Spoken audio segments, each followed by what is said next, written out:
jërë ngeen jëfati ci ànd bi ak télévision Futur Média dalee nag jàmm ci xibaaru marax mi ponk yu ca gën a fës Sénégal yi nag tey def benn say rek doon manifester ngir jàppale réewum Mali ni ki sànq la seen manifester boobee ca place de la nation ñoom nag la ñu jàpp rek mooy tey dogal bi dukkee ci CEDEAO deful nag lu may indil gàllankoor réewum Mali te gàllankoor yooyu nag dañu gis sax ni dina laal askan wi beneen ponk ci biir xibaar yi nu ko nemmee ko ci yenn ci ndongo yi ci Sénégal fële itam ca Kolda ndongo yi wàcc nañu ca mbedd ma ngir naqarlu rek grève bi nga xamante ne nag kon seen i professeur ñi ngi koy grève ba nëga ni ñoom ndongo yooyu di sàkku rek ci nguur Sénégal mu def li ko war diggam ak jàngalekat yi su ko defee ñu mën a delluwaat ca classe ya guléet nag mu wax bi wote yi amee ba tey mbaa boog bi mu noppee moom président Macky Sall nag dalal na réseau bi ëmb imam ak ulema yu Sénégal muy kuréel googee ëmb kon imam yaa ko ulema ya ñi ngi doon yee yàbbi nag ci borom ñaari tur yi ci Sénégal des koy criminaliser am doit Macky Sall nag am na ab jàngat bu mu ci def waaye bu loolu weeset yéen a yàbbi ci wote yi ndax nee na leer na ko péng ni ñoom ñoo am ndam yi ndax ñeent fukk ak juróom-benn département la ñu wax te loolee yëpp nag ñoom jàpp nañ ni am nañu ay ndam ci fanweer ak juróom-benn jàpp fanweer ak juróom-ñaari localité fii ci réew mi. wàllu tàggat yaram Sénégal di waaj diggam ak Guinée équatoriale ci quart de finale bi ci Coupe d'Afrique des Nations bay am ca Bafoussam sunu gaynde nag naam ñi ngi nekk ci yoon waaye nanu bàyyi xel équipe boobu nga xamante ne nee ñu na muy joué gaaw na te it équipe bu gëm boppam la mbokk yi ponk yaa ngi nii bu ngeen taaxirloo tuuti ñu faram-fàccee xibaar yi.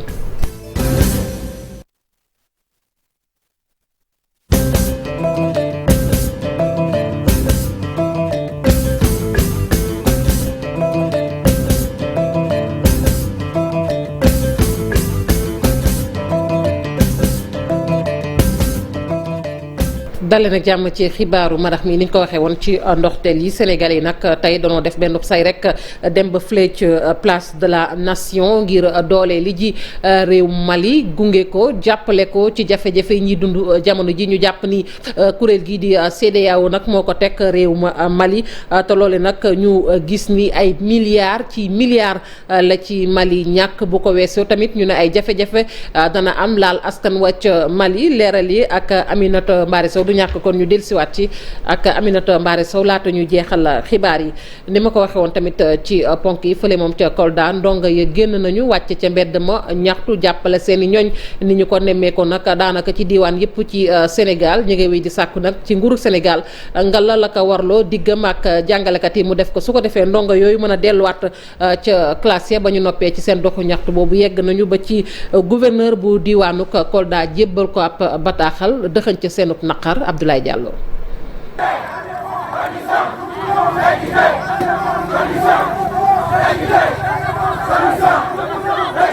ak slogan yile la ndaw yu Kolda amale ab dox ñaxtu ci mbedd yu capitalu Fuladu ngir réclamer ay conditions yu baax pour seeni njàng. Dans de bonnes conditions. Dans de bonnes conditions. Nous voulons étudier. Nous voulons étudier. Nous voulons étudier. Dans de bonnes conditions. waaw suñu njàng dañ kaa perturber ngir perturbation yi mooy grève yi ak débrayage yi ñoo ngi wax suñuy waajur ñu ñu mën a dimbale ak syndicat yi ñu mën a arrêter grève yi ak débrayage yi ndax suñu situation bi moom c'est très critique situation bi daa critique trop ça te ñun xam nañu ñun ñooy ëllëgu kii bi ñun ñooy ëllëg pays bi dañu war a former ba pare après ñu mën a def dara ci pays bi. bi l'école bi tijjee ba léegi daanaka jànguñu ni mu waree ci seeni kaddu. devoir yi bariwuñu te am na ay classes yoo xamante ne defaguñu devoir te examen bi ñun ñëpp xam nañu examen bi duñ ko repousser ngir defuñu devoir wala ngir quantum horaire bi daa tuuti. ñoo ngi wax suñuy waajur ñu mën a dimbale ak syndicat yi ñu mën a arrêter grève yi ak débrayage yi ndax suñu situation bi moom c'est très critique situation bi daa critique trop ça. mu waral ñu lancer appel jëmale ko ci njiitu réew mi. ñoo ngi wax président de la république mu dimbale ñu ci situation bi mu xool lan la ci mën mu def ci ay pexeem ba situation bi changé loolu la ñuy wax président de la république. président de la république na yëngatu mu xool lan lay def ci situation bi. dañoo jeexale seen marche bi ca gouvernance bu Kolda fi ñu jébbal ki fa toogal nguur ab mémorandum. ñu koy jaajëfal bu baax a baax Abdoulaye Diallo. ñu dem ba fële nag ca boor yi brigade bu Thiadiaye jàpp Sandiara ak Fissel am na nag lu ñu fa teg loxo muy nag ab yamba boo xamante ni kon jàpp nañu ko loolee nag ñu ngi ko jàpp ci bëccëgu fukki fan ak juróom-benn ci weeru janvier bi ñu ne mu nekk nag ab dispositif bu am solo boo xamante ni kon gendarmerie foofu nag ñoo ci daal di taxaw ñu ne nag diwaanuk Thiès Diourbel foofu tamit am na ñoo xamante ne jot nañu leen teg loxo muy ñaari samba boy yoo xamante ne jàppee nañu ci ñoom juróom-ñeenti colis yoo xamante ne nag lu nekk ma nga woon ca colis yooyu bokk na ci yamba ji ak li nga xamante ne rek moom mooy ngànnaay Ousseynou Diop la ñu ci àndal ak Habib Seck.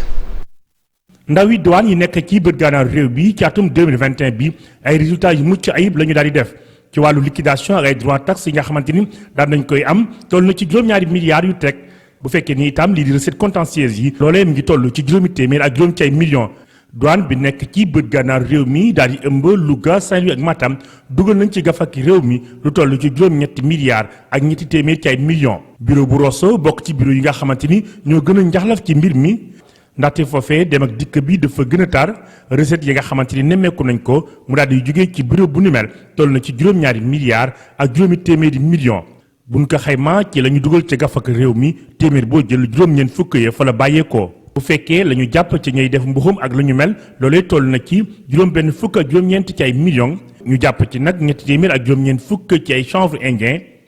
ay médicaments ak produits vétérinaires cigarettes yoo xamante ni dañ ko defaree baaxul waaye tamit ay sachet plastique. ñu koy jaajëfal bu baax a baax Ousseynou Diop muy nag jàpp googu ñu def ci bëj gànnaaru réew mi ni ma ko waxee léegi tamit gis nañu ni ci diwaan yi di Thiès jàpp Njaareem tamit am na ay doomu aadama ni ma ko waxee rek yu ñu teg loxo ñu toll ci ñaar ñu yoroon nag ab colis boo xamante ni ma nga ca woon yamba ak it toll ci kon benn ngànnaay boo xamante ni nii daal ngànnaay bu ñu doon jëfandikoo la ñu daal di wax nag ci ànd sàmm jikko yi ñoom nag daal nañu rek kon fësal seen bopp ni ulema yi ak imaam yi seen mbootaay googu nag ñoom nañuy gisee wuñu ko ndax dalal nañu leen ca palais de la république président Macky Sall dalal leen moom président Macky Sall moomee nag mu jàpp rek ni kon li nga xamante ne nii moom mooy lu soxal wàllu criminalisation maa ngi koy wax léegi ci wàllu borom ñaari tur yi loolee lu ñu seetaat la Mame Mactar Guèye moom nag la mu jàpp rek mooy kaddu yi nga xamante ne tukkee na ci président Macky Sall daal kaddu yooyu nekkul kaddu yoo xamante ni kaddu yu jara wóolu la ndax dafa mel ni rek dafa am ñaari taxawaay ci mbir mi Alhassane Ba Jafara Ba ci leeral. li mu njëkk xamle moom imam Mactar Guèye moo di du ligue des imams ak prédicateur bi nga xamante ni dafa bokk ci ànd sàmm jikko yi lañ dalal ca palais ñaari li poñ itam bi muy xamle. la ñu fa waxtaane dafa safaanoo totalement ak suñu proposition de loi. waa léegi yow chef d'état nga ne da ngay diingat proposition de loi bi nga bàyyi fi ci ñu ko sos bind ko dem di ci wax ak ñoo xam ne xamuñ ci dara. vice-président bu ONG Jamra jàpp ne li nga xamante ni moom mooy discours njiit réew mi dañ ko dépassé. baat boobu dem ba sàppi nit ñi tant que je suis là ce sera pas dépénalisé ñun waxatuñu wax jooju loolu c'est dépassé. li ñuy xaar ñoom ànd sàmm jikko yi mooy ñu soppi suñu loi bi. ministre de la justice leeral na ko. ba ñu libéré de manière scandaleuse 11 homosexuels yi ñuy jàppoon Kaolack yi ma la wax léegi dafa ne parce que aux yeux de la loi il n'existe pas le terme homosexuel waaw nga daal di ne nag kon la article 319 baax na baaxatul parce que porox ndol la boobu la góor jigéen yi di jaar tout le temps di tooñ te dara du leen ci fekk na ko état bi réglé nit ñi seen bëtë gi ubbeeku ndax mënuñu fi criminaliser viol mu jàll député yi voté ko sans problème criminaliser dañ fi même vol de bétail sax mu jàll sans problème ñu ne criminaliser dañ góor jigéen rek ñëpp a jóg firi seen i laaf di xaste ak di saaga kon am na lu xew. waaye association des imams et oulémas bu Sénégal mi nga xamante ni dalal nañ leen ca palais ñoom nee nañu li président de la république wax dal na seen xel li ñuy ñaawlu rek mooy yàqamti ji nga xamante ni assemblée nationale def na ko. ñoom it dañoo gaawtu waruñoon ci jot ci gaaw rek di ko watee dañ waroon a xaar ñun du ñu def lu mooy di la féliciter ci sa taxawaay ci loola ci turu nag imam yëpp nag ak diine l'islam ak diine chrétien yi. ñi président Macky Sall recevoir seeti nañu leen imam Ababacar bu moo leen seeti ñoom signé nañu ne ànd nañu ci criminalisation bi xanaa loolu président Macky Sall yëgu ko kon ce double jeu là doit cesser. association imam ak ulema yu Sénégal di xamle ne ñoom ñooy structure bi nga xamante ni ñoom la état reconnaître waaye nag moom Mame Matar Gueye gis ne ñoom dañ leen ñàkk jox cër ñoom yeneen i association yi ci loolu sax mu ngi xamle ne ànd sàmm jikko yi dana amal rassemblement am 20 fan ci weeru février atub 2022 gi organisation bi bëgg a def ab démonstration de force ngir xamle duñu mës a nangu ñu légaliser lu jëm ci wàllu borom ñaari tur yi. ñu koy jaajëfal bu baax a baax Alassane Ba ñu wax nag ci ngelaw li nga xamante ne moom la ni nokki léeg-léeg nag dafay am yu muy àndal yoo xamante ni dina am njeexital ci wér-gu-yaramu doomu aadama yi moo waral nag kon consortium international bi ëmb gëstukat yi ci wàllug ngelaw li ñoom nag ñoo daal di fexe rek ba tëral loo xamante ne ni dafay dimbali seen daf leen di gën a doole ci seen liggéey lu toll ci 200 ci capteur bu ñu ko diggee nag mooy loolu nga xamante ne ni liy tukkee ci ngelaw li lu gët mënta gis loolee da koy jàpp su ko defee ñu xam nag melokaan wi lan la ak it ban njeexital la mën a am ci doomu aadama yi ca gox ya nekk ci Sébikotane fa la ñu ko samp yooyu capteur ñi amal projet boobu nag ñi ngi doon janoo ak taskatu xibaar yi Abdou Diouf Diagne Ahmadou Bamba Samb ci leeral.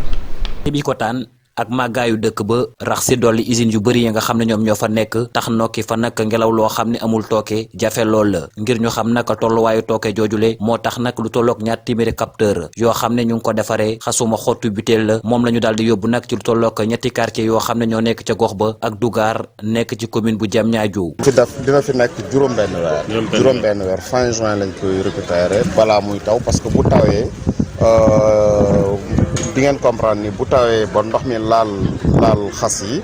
information yi ci nekkoon yëpp da koy raxas donc balaa muy taw ci kawam dinañ ko incha allah ñëw jël si waat yóbbu ko France. projet bi nag askan wi def ci sóob loxoom bu baax a baax ngir daal di koy aar sax ay ndaw yoo xam ne nag ñoo dëkk ca gox ba ñoom ñi la ñu sas liggéey boobelee. mais tamit ba ñu ñëwee tamit rencontré nañ ay difficultés yu bëri par rapport ak nit ñi donc wax dëgg yàlla ci ñàkk comprendre. donc projet bi lan mooy njëriñam parce que soo xoolee projet bi du dara lu dul dimbale askan wi la parce que soo xoolee ngelaw lu ñuy nooy ñun ñëpp xam nañu ne Sébikotane du mën a Sébikotane sax mais partout dans le monde donc fépp foo wër nga àdduna wër nga këpp ngelaw lu ñuy nooy donc am na problème donc particulièrement ici à Sébikotane donc ak usines yu ñu wër donc ak infrastructure yu ñu wër nouveau chantier yeeg yooyu donc ngelaw li am na problème bu baax ba ci yenn goxaan yi comme Dougar ak Kip ñi nga xam ne nag ñoom ñoo amal projet boobile jaar tamit ci wàllu caada ngir daal di tàggat ay ndaw ñu bëri ñuy xamle nag ne fii ak juróom-benni weer dinañu càmbar li nga xam ne nag moom moo tukkee ci capteur yooyu lee bu fekkee lañ cay séentu am nañu ko danañu ko yaatal ci yeneen gox. ñu wax ci forum bu mag bi ñu jagleel wàlluk ndox ci àdduna wërngal këpp ñu koy amal fii ci Ndakaaru 2 fukki fan ak benn lay doon jàpp 2 fukki fan ak juróom-benn ci weeru mars njëwriñ ji ñu gàll wàlluk mbay mi nag ak équipement rural mi ngi xam ne ni ndaje moomee ndaje mu am solo la tey tamit nañu jàpp ne ndox nag am na solo lool rawatina ak ci àll bi Fatou Bintou Konté ak Pape Sangone Mbaye fekkeen nu seen ndaje ma. ndox nag mu di liquide précieux bi nga xam ne ñëpp ko soxla ci mois de mars bii ci Sénégal danañ ci ubbi ay débat benn forum bu mag maanaam dana fi am fii ci mim réew 90% ndox mi yëpp ci agriculture bi la jëm. L'eau est utilisée pour la production alimentaire de différentes manières. notamment pour l'agriculture. ndox mi ñu ngi koy jëfandikoo ci ay anam yu wuute waaye li ci ëpp ñu jàpp ne ci li ñu duppee production alimentaire lañ koy dugal ci xabaar yi ñu amee ci waa FAO jàpp nañ ni téeméer bu jël juróom-ñaar fukki daanaka ci ndox moom mooy ci mbay mi lay dugg. ndox nag nekk loo xam ne dafa am solo ci développement lii nga xam ne moom moo di dëkkaan yi lee mu di monde rural bi lee mu nekk it nag benn intrant bu am solo ci lii nga xam ne moom moo jëm ci wàllu mbay. moom la ñu war a waxtaanee ci daje bu mag boobuy am ci mbirum ndox mooy dañ cee boole nan la ñuy jëfandikoo ndox pour mbay mi pour développement rural. xam nañ ne ci àddina bi yépp téeméeri liitaru ndox yoo xam ne yi jël nañ ko juróom-ñaar fukk yi ci mbay mi lañ koy jëmale. ba tax ni ministère de l'agriculture fas yéene amal benn participation bu mag ci li nga xam ne moom la ñuy wax forum bi fas yéene am fii ci Sénégal te nag ñu ci yaakaar ay coppite yoo xam ne dina am solo ba mun leen a jàppale ci mbay mi. wax ndox intrant bu mag la ci ñun te comme forum ab waxtaan la maanaam weccante xalaat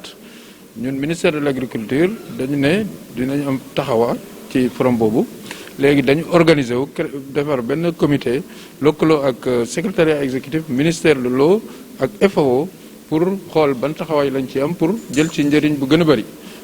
Goulet fii ci Afrique subsaharienne ñu organiser fi benn forum bu toll nii jëm ci wàllub ndox ba tax ni dañoo jàpp ne rek ay solution maanaam ay saafara dinañ ko génne ci li nga xam ne moom mooy jot ci ndox jëmale ko ci askan wi la. bi ñu génnee ci woteek faluk gox-goxaan yi ba tey nag mi ngi doog a wax moom président Macky Sall gannaaw nag ba mu dalalee mbootaay gi ëmb ulema ak imam yu Sénégal ñi ngi doon wax rek lu soxal borom ñaari tur yi ak ndax dina koy criminaliser am déet président Macky Sall ak na ma ko jàngatee yemu ca loolu nag wax na itamit ci résultat provisoire yi tukkee ci wote yi ndax leer na ko péng ni ñoom am nañu ndam yi ndax bu ñu xoolee ci ñeent fukk ak juróom-benn département yu Sénégal nag gis nañu ne fanweer yi ak juróom-benn jàpp fanweer ak juróom-ñaar ñoom ñoo ca am ndam président Macky Sall ñu teewlu ko ak suñuy naataango yu RTS. maa ngi sant yàlla itam bu baax nag te nag yàlla mooy joxe nguur keneen joxewu ko bu ko jarale nag si nit ñi Sénégal nag maa ngi leen di sant d'abord ci élection yi ñu génn élection yu rafet si niñ ko organiser élection yu rafet si niñ ko doxalee peuple bi yëpp jóg na woote ji ci jàmm ak salaam ñu xëy ba ñu joxe résultat yi itam ku ne xam na la nga am ndax Sénégal dañu dépassé fu ñuy sàcce ay élection ñun ñu ci gouvernement bi la nga xam ne gañewuñ ko déggu leen ñu contesté loolu opposition bi tam la ñu gañe félicité nañ leen si ndax loolu mooy politique mooy démocratie man nag dama ne maa ngi santaat bu baax ndax majorité bi ma bàyyi fii ci bopp réew mi dafa changé gul ba tey te bu fekkee Sénégal ci ñeent fukki département ak juróom-benn waxtu wi may wax ak yéen résultat provisoire yi jox nañu fanweer ak juróom-benn ba fanweer ak juróom-ñaar ñeent fukk ak juróom-benn loolu c'est plus de 80%. kon kay li ma gañewul mooy li ma amuloon Ndakaaru man gañewuma ko mosuma ko gañe ci wàllu mairie. ba ma fi nekkee président bi tey Ziguinchor mosuma ko gagné Abdoulaye Baldé moo fa newoon Thiès Idrissa Seck moo fa newoon Mbacké mosuma ko gagné waa PDS ñoo fa newoon kon loolu bu tey ñu confirmé waat loolu gagné wu ma ko loolu amul dara lu muy yàq si suñu liggéey laa bëgg a xamante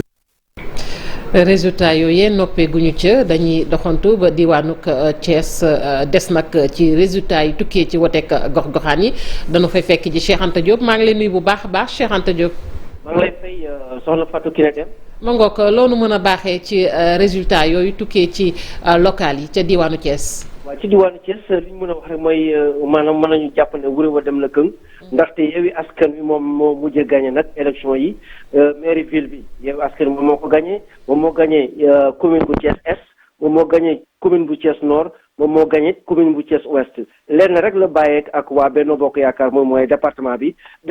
nag Siré Dia mi nga xamante ne moom moo nekkoon directeur poste mi naaw bi ñu ko jiitalee nag ci liste bi moom moo gagné nag ci jiitu ci coalition Benno Bokk Yaakaar kon ñu jàpp ne nag ci élection yi ni ñu ko tënkee bi ki nga am commission recensement yi léegi nañu génn résultat yi waaye nag tribunal bi dafa feesoon del ñi nga xamante ne ñooy waa yenn Yewwi Askan Wi ay mbooloo moo takk ay ndaw ñëwoon nag ci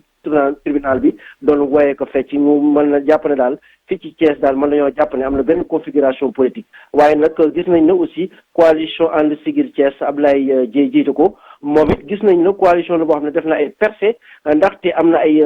bureau de vote yu bëri yu mu gagné te moom ci résultat yi moom moo jël ñetteelu place bi waaye nag ñoom am nañu benn jàkkaarloo taskatu xibaar yoo xam ne def nañu ko ci tribunal bi nee nañ def nañu ay recours parce que yaakaar nañ ne recours yooyu bu jàllee sax ñoom ñooy gagné est ak ville ñoom daal nee nañ dañoo gis na ay irrégularité yu bëree bëri ci wàllu élection yi ba tax na nag ñoom déposé nañu recours mooy coalition ànd Siggil Thiès bu Abdoulaye Dieye waaye li ñu ci mën a jàpp daal résultat yi liy génn daal moom mooy Yewwi Askan Wi gagné na mairie ville bu Thiès gagné na commune bu est ouest ak nord département bi nag waa Benno Bokk Yaakaar ñoo ko gañ ñu koy jaajëfal bu baax a baax Cheikh Anta Diop ca diwaanu Thiès dañuy dellusiwaat fii ci Ndakaaru yegg ba banlieue ba ginnaaw raay sud Abdoulaye Diop nag moom daanaka def na liggéey bu am solo ndax nee ñu mooy mennum kon en candidat bu wàllu Sénégal bu gagné commune am moom nag daal dinay toogati ci commune boobu du sax nag gu leen ndax ñaar fukki at ma nga fa waaye askan wa wóolati nañu ko ba tegate ko ci jiital bokk moomeel googee mu ne nag tey leneen mu ngi koy yóotu mooy député ndax xam na ni askanam li ñuy xaar ci moom bari na Abdoulaye Diop moom la ñuy teewlu ci micro Ndonga Ka. Abdoulaye bi mu jógee ba léegi mosuñu ñàkk élection ci gannaaw rek loolu nag wax dëgg yàlla sant yàlla moom mënu ko passé sant pour population yi waaye aussi ni ñu koy defal ñu bokk ñu war nañ ubbi seen bët ñu xool ko ñu xam ko te xam ne liñ nangoon dóor ñu ko nangu parce que man actuellement man mën naa nangu yu bari mais ñi ma àndal duñ ko nangu parce que tamit muñ gi nag mu ngi bëgg a métti danañ dem Istanbul bu neex yàlla kooku moom incha allah waa Gannaaw Rail moom dootuñu ko nangu ndax ñun mérito nañu am ku représenté Gannaaw Rail vraiment à l'Assemblée nationale pour quand même défendre les causes de Gannaaw Rail parce que li ñuy liggéey ak li ñuy def ci élection fokk quand même ñu mën a renforcer parce que dëkk bi dafa bëri am ñu mu laaj xam nga mairie bi rek mënul régler problème Gannaaw Rail donc laaj na liggéey yu bëri yoo xam ne war na fi am loolu nag il faut ñu def ñun ñu def ay jéego pour dem wuti pour indi suñu dëkk te man am naa yéene bi am naa yaaxin bi te am naa xol bi aussi waaye nag foog ñu jàppale la te quand même yu bëri dina ci am te bu si yi passé rek danaa ci waxtaan ak ñi ma ci war a waxal ñëpp pour ñu jàppale Gannaaw Rail. ma ngoog gannaaw foofee tamit Mbacke ak recours yi nga xamante ni maire sortant ba di Abdou Mbacke Ndaw moom def na ko muy candidat bu bokk gis-gis foofee ca Mbacke candidat bu Yewwi Askan Wi bu commune bu Mbacke moom it daal di koy feelu ca mbir ma Abdou Karim Fall moom la muy ñaawlu rek mooy ab fraude ndax jàpp nañ ni foofee nag wote am na ñoo xamante ni binduñu te tey ji nag wote nañu foofee ca Mbacke te loolu yëpp nag dafay indi gàllankoor Abdou Karim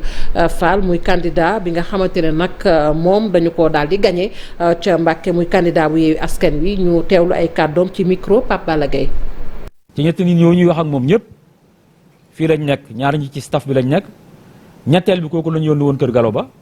pour mu dem vérifier ndax li ñuy wax am na wala amut mu dem ba jàkkaarloo Xaadim Mbay bu waxtaan ak moom mooy ki mujj a wax ak moom doon ko menacé naan ko enregistré nañ lépp kon nag loolu yaakaar naa ne kenn du mënta wax ne coalition Yewwi Askan Wi fent na ko.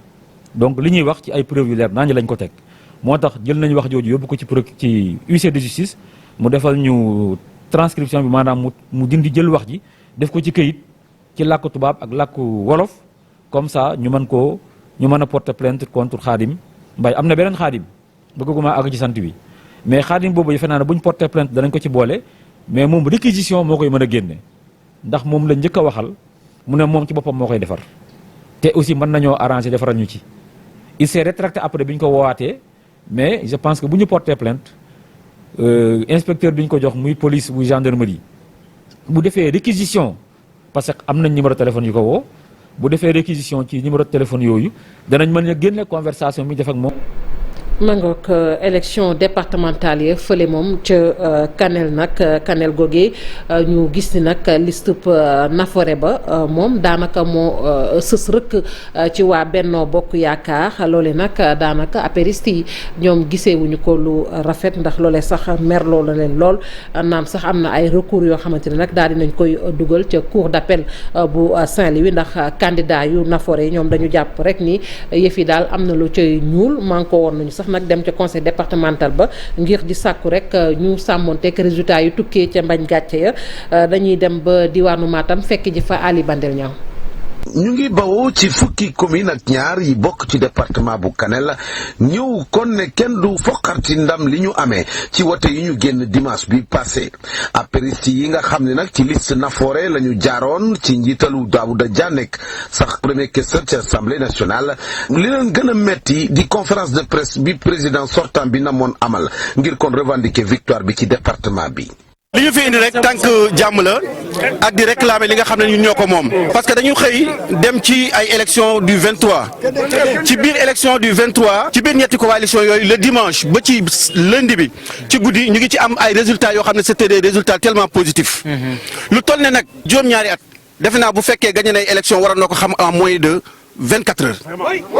mënuñoo toog ba après 72 heures ñu ñuy annoncé ay résultats yoo xam ne dañ cee gis ay fiches yoo xam ne c'est fugitif yoo xam ne ça n'existe même pas ñun ñu ngi ak suñuy programme te du ñu nangu kenn du ñu fokkatil suñu victoire. Daouda Moussa Dia dafa liggéey ci département bi loo xam ne war na mériter un département boo xam ne département bu de émergent lay doon département boo xam ne dafa war gis boppam.